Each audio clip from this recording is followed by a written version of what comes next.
पूर्णमादापूर्णमिदमुद्घाट्य प्रसन्नवदनं ध्यायेत् सर्वविघ्नोपशान्तये।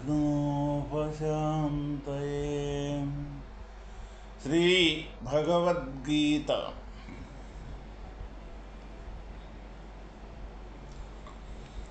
ఒక పెద్ద ఫ్యాక్టరీలో అనేక చక్రములు యంత్రములు పనిచేయుచున్నను.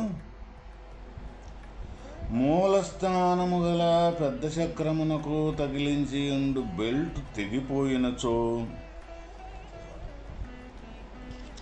వేల కొలది యంత్రములన్నీ ఒక్కమ్మడిగా ఆగిపోవును.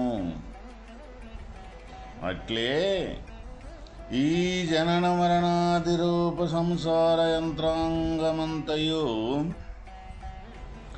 జీవుడు గుణములతోటి ఉపాధితోటి ఈ ప్రకృతితోటి సంఘమును త్యజించినచో ఆ క్షణమే నిలిచిపోవును. అప్పుడు జీవునకు మోక్షము కరతల మలకమగును. అంటే ఒక పెద్ద ఫ్యాక్టరీలో ఒక మూల చక్రమైన ఆ చక్రానికి తగిలించిన బెల్ట్ కానీ తెగిపోతే ఇంకా అనేక వందల వేలు చక్రాలు చిన్న చిన్నవి అనేక బెల్టులు ఆ ఫ్యాక్టరీలో ఉంటాయి అన్నమాట. అయితే మూలానికి అన్నింటినీ కదిలించే దాని యొక్క చక్రం బెల్ట్ కానీ తెగిపోయినచో ఫ్యాక్టరీ మొత్తం కూడా అన్ని చక్రాలకు తగిలించిన బెల్టులు కానీ అసలు ఫ్యాక్టరీ మొత్తం ఆగిపోవటం జరుగుద్ది.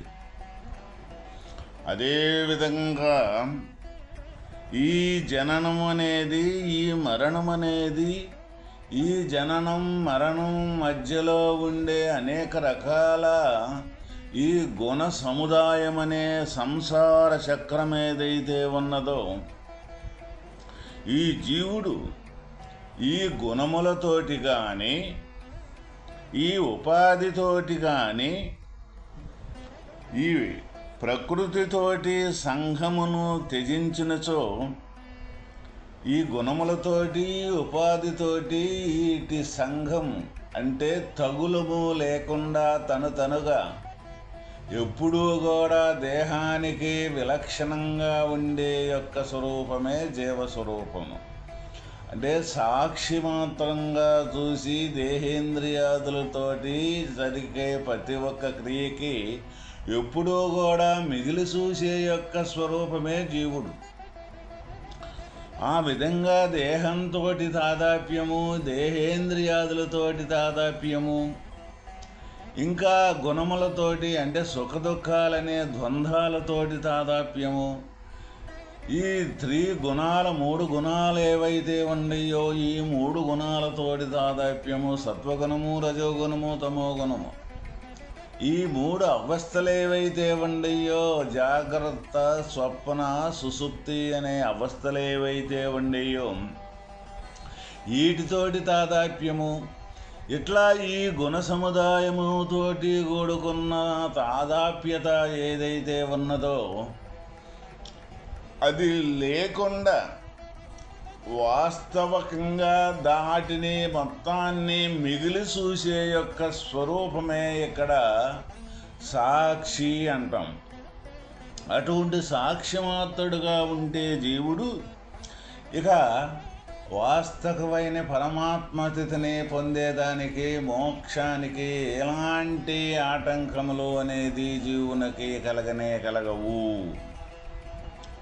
ఈ దేహమందలి పురుషుడు అన్నా జీవుడన్నా ఒకటే. ఈ దేహమందలి జీవుడు సాక్షాత్ పరమాత్మయే అనే వచించుచున్నారు.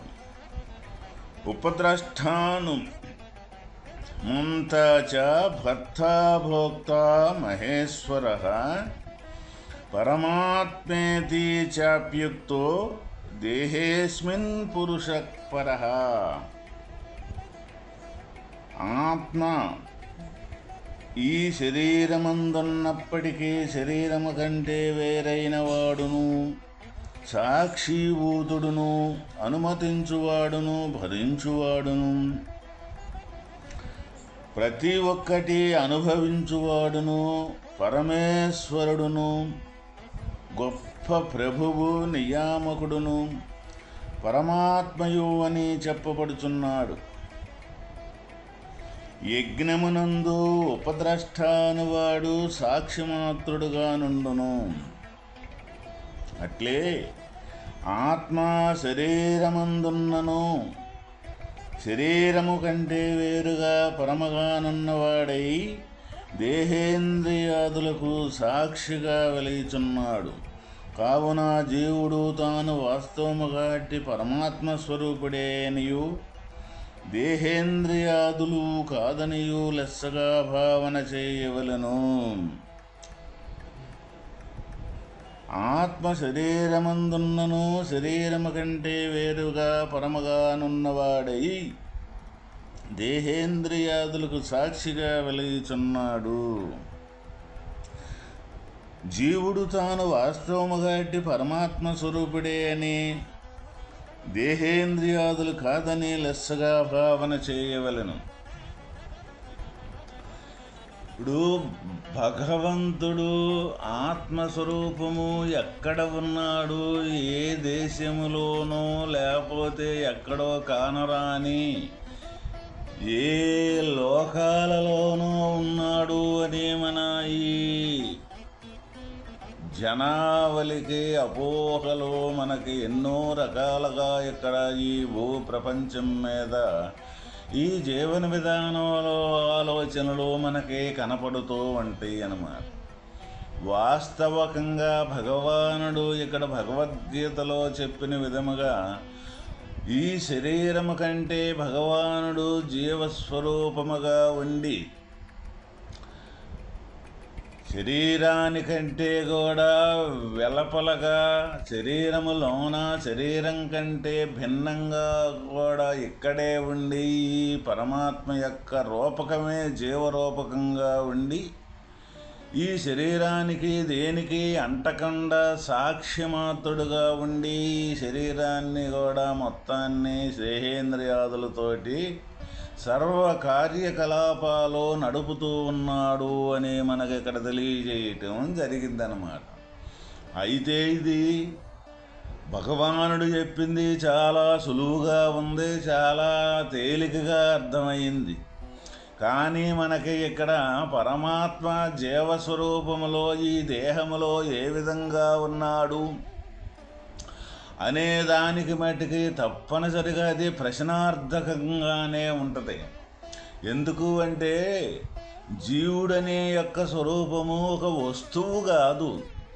మనకి ఏదైనా సరే ఒక కదలిక కానీ ఒక వస్తువు కానీ ఒక ప్రపంచరూపకంగా ఉండే ఏదైనా సరే ఒక దృశ్యమానంగా అయితే మనకే గోచరించుద్ది. కానీ ఈ వస్తువు కాని వస్తువు, స్వరూపం కాని స్వరూపము, ఏ స్వరూపంగానిది మరి ఏ విధంగా మనకి గోచరించాలి, ఏ విధంగా మనకు మరి ఈ దేహములో అతి సూక్ష్మంగా ఉండే జీవుడు ఏ విధంగా మనకు తెలియాలి? ముందు దేహంలో ఉన్న జీవుడిని మనం తెలుసుకుంటే జీవుడి యొక్క స్వరూపం మనం అయితే తప్ప వాస్తవమైన పరమాత్మ స్థితిని పరమాత్మలో విలీనమయ్యేదానికే వీలు పడుద్ది. అందువల్లే భగవానుడు మనకి ఎన్నిసార్లైనా ముందు జ్ఞానం ఎవరైతే పొందగలుగుతారో వాళ్ళే నా దగ్గరికి చేరుకోగలుగుతారు, జ్ఞానికి నాకు ఎలాంటి భేదము లేదు అని మనకు భగవానుడు అనేక మార్లు చెబుతూ ఉన్నాడు అన్నమాట. అప్పుడు ఈ దేహములోనే ఈ జీవుడు జీవరూపమున పరమాత్మ ఉన్నాడు అని చెప్పినందువలన ఈ జీవుడికి పరమాత్మకి ఎలాంటి వ్యత్యాసము లేదని ఇక్కడ మనం తెలియజేయటం జరిగింది.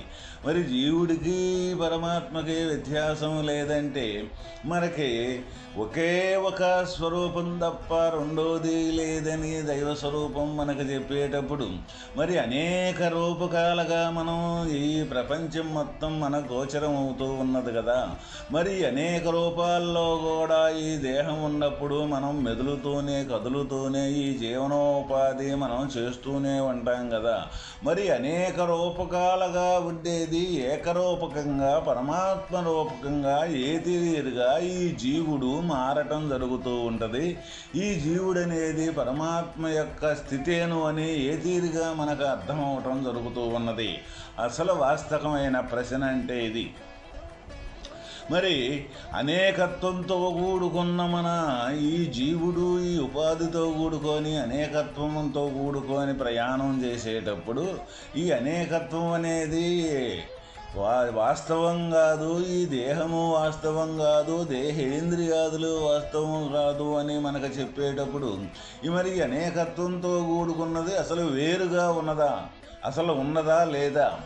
మరి అనేకత్వం అనేది పరమాత్మ ఒకటే అయినప్పుడు ఈ అనేకత్వం ఈ వేరనేది ఏ విధంగా మనకు గోచరం అవుతూ ఉన్నది? ఈ వేరుగా గోచరించేది మరి లేదు అని చెబుతున్నారే, లేకపోతే దీనికి ఉనికి ఎక్కడి నుంచి వచ్చింది? దీనికి ఏ మూలంగా దీనికి ఒక ఆధారం అంటే ఇంకొక దేవుడైనా ఇంకొక దేవత ఏమైనా ఉన్నదా అని మనం విచారించుకుంటే ఈ అనేకత్వంతో మనం కూడుకునే దానికి కారణం ఏంటిదంటే ఇక్కడ వాస్తవకంగా సమస్థితిగా ఉన్న ఈ జీవుడు దేహమే నేను, ఈ దేహ పరిధిలో ఉన్న విధానమే నేను అనుకునే భావనే ఇక్కడ ఈ వేరవటం మొదట. ఎవరైతే ఈ దేహమే నేను, ఈ దేహంలో ఉండమట్టికే నేను అనుకోని యొక్క అహంకారంతో ఎప్పుడైతే అది తయారయ్యిందో, తయారవ్వటం అంటే ఎప్పుడైతే గుర్తు దేహం అనే గుర్తు మనకి ఎప్పుడైతే కదిలిందో ఆ దేహం అనే గుర్తు కదలటంతో వాస్తవకంగా ఆ సమస్థితి అనే విధానాన్ని సమస్థితిలో నుంచి ఈ గుర్తు రావటంతో ఆ సమస్థితిని అనేది ఈ జీవుడు కోల్పోవటం జరుగుద్దన్నమాట. ఎప్పుడైతే ఆ సమస్థితిని కోల్పోయిన కాడి నుంచి గుర్తు రావటంతో ఈ గుర్తుతోటి ఇక మనస్సు అనే యొక్క ఈ దేహం అనే ఏర్పడుద్ది. ఇక్కడ మనస్సు కూడా ఒక దేహమే, దృశ్యరూపకమే. ఈ మనస్సు అనే దేహం అనేది ఎప్పుడైతే ఏర్పడుద్దో ఇక ఇది ఇంద్రియాల యొక్క సమూహాన్ని మొత్తాన్ని తన కంట్రోల్లో పెట్టుకొని ఏ పని అయితే కావాలో, ఏ అవసరాలైతే కావాలో, ఏ క్రియలైతే చేయాలో అవి మొత్తం కూడా ఈ నేను నేను నేను నేను అనుకొని ఇక్కడ ఈ పరిధినే ఆపాదించుకొని అవి మొత్తం కూడా ఒక్కోటి అనేకత్వం, ఇది వేరు అది వేరు అది వేరు ఇది వేరు అని ఈ అనేకత్వాన్ని మొత్తాన్ని సృష్టించుకొని దానికి సంబంధించిన కార్యకలాపాలు చేస్తూ ఈ ప్రపంచం మొత్తం మీద ఈ జీవరాశి యొక్క ప్రవృత్తి ఈ విధంగా ఉంటుంది అన్నమాట. అప్పుడు ఏమైంది? అనేకత్వం అనేది తయారైనప్పుడు ఈ మూలస్థానం ఏమైంది? ముందు జీవుడు నేననే గుర్తెరిగేది ఏదైతే ఉందో ఇక్కడ మూలస్థానం అయింది. ఎప్పుడైతే నేను దేహమే నేను అనే ఇక్కడ పరిధికాడ గుర్తెరగటం జరిగిందో వాస్తవమైన పరమాత్మ సమస్థితిని అనేది కోల్పోవడం జరిగింది. ఆ మరుపు ఎప్పుడైతే మనకి ఈ జీవస్థితికి ఆ మరుపు ఎప్పుడైతే జరిగిందో ఆ మరుపు జరగటంతో అనేకత్వం అనేది తయారవటం జరుగుతుంది. వాస్తవకంగా చూస్తే ఈ అనేకత్వం అనేది ఈ జీవుడనేది ఈ ప్రత్యేకత అనేది ఉన్నదా అంటే ఏ కోశానా కూడా లేదు. ఎందుకు లేదు అంటే ఒక సముద్రంలో ఒక అలలేసిందంటే ఆ సముద్రం కంటే ఆ అలనేది ప్రత్యేకమైనది కానే కాదు, ఆ నీరే అలగా లేచింది. అదేవిధంగా ఈ సమస్థితిలో ఉన్న పరమాత్మ ఇక్కడ జీవ యొక్క గుర్తు అనేది ఈ దేహం అనే గుర్తు అనేది కదిలింది. అటువంటప్పుడు ఎట్లయితే సముద్రానికి నీరు కంటే అలవేరుగా లేదో ఇదే విధంగా ఈ జీవస్థితి అనేది కూడా పరమాత్మ కంటే వేరుగా లేనే లేదు. అదేవిధంగా ఇక్కడ బంగారం అనే ఆభరణాలు అనేక రకాలు ఉన్నాయి.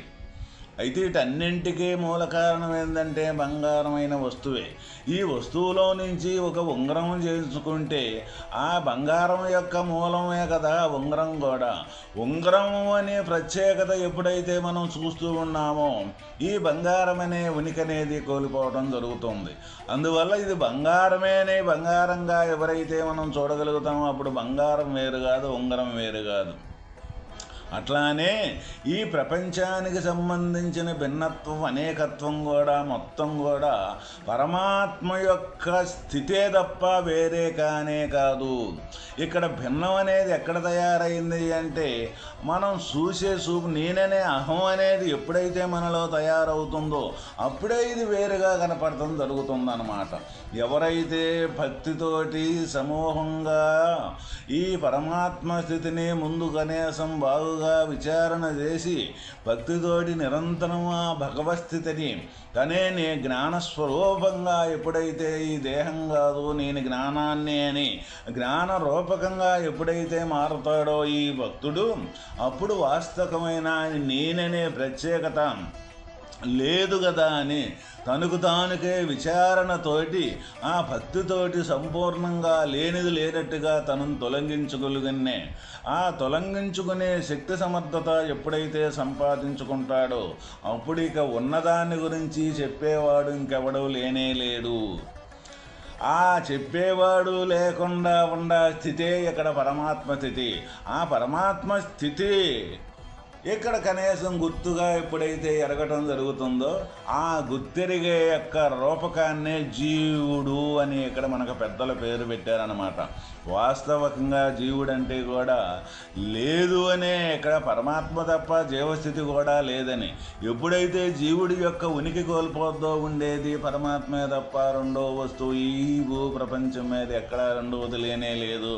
కాబట్టి ఇక్కడ మోక్షము అంటే ఈ జీవుడి శరీరమే నేను అనుకునే ఈ పరిధిలో ఆపాదించుకున్న ఏ జ్ఞానమైతే ఉన్నదో గుర్తెరిగే జ్ఞానం, అది ఎవరైతే తను సాధనాతిశయముల చేత, తను భక్తిశయము చేత, తను అనేక ఈ నిష్కామ కర్మ చేత, ఈ ఫలాపేక్ష లేని యొక్క కర్మల చేత అనేక రకాల ఈ గుణాలతోటి సంబంధం లేకుండా ఒక్కొక్కటి నన్నింటినీ తొలగించుకొని తను వేరయ్యి తనతోటి ఏర్పడ్డ ఈ ప్రపంచం ఏదైతే ఉన్నదో ఆ ప్రపంచం నాతోటే ఏర్పడింది, నేనే లేను కదా, నేనే లేకపోతే నాతోటి ఏర్పడ్డ ఈ ప్రపంచం అనేది ఎక్కడి నుంచి వచ్చిందని ఇది ఎవరికి వాళ్ళుగా బాగుగా విచారణ చేసి ఆ విచారణలో వాస్తవమైన తన స్వరూపం నేను జీవుణ్ణే జ్ఞానాన్నే గాని ఈ దేహం కాదు అని ఆ దేహానికి విలక్షణంగా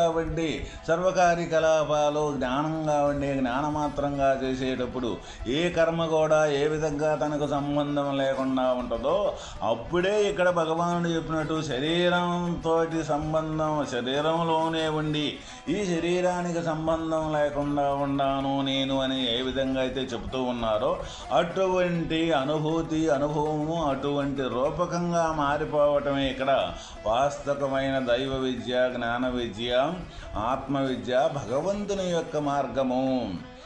ఎవరైనా సరే దీనికి కులం కానీ మతం కానీ చిన్న కానీ పెద్ద కానీ ఊరు కానీ దేశం కానీ కాలం అనేది కూడా లేకుండా ఉండి ఎప్పుడూ సహజంగా ఉండే యొక్క స్థితి ఇక్కడ పరమాత్మ స్థితి. కాబట్టి ఎవరైతే అటువంటి స్థితిని చేరుకోగలుగుతారో వాళ్ళే ఇక్కడ మోక్షాన్ని పొందిన వారవుతారు అని ఇక్కడ భగవానుడు మనకి అర్జునుడు రూపాన ఈ లోకానికి తెలియజేయటం జరిగింది. ఓం తత్సత్.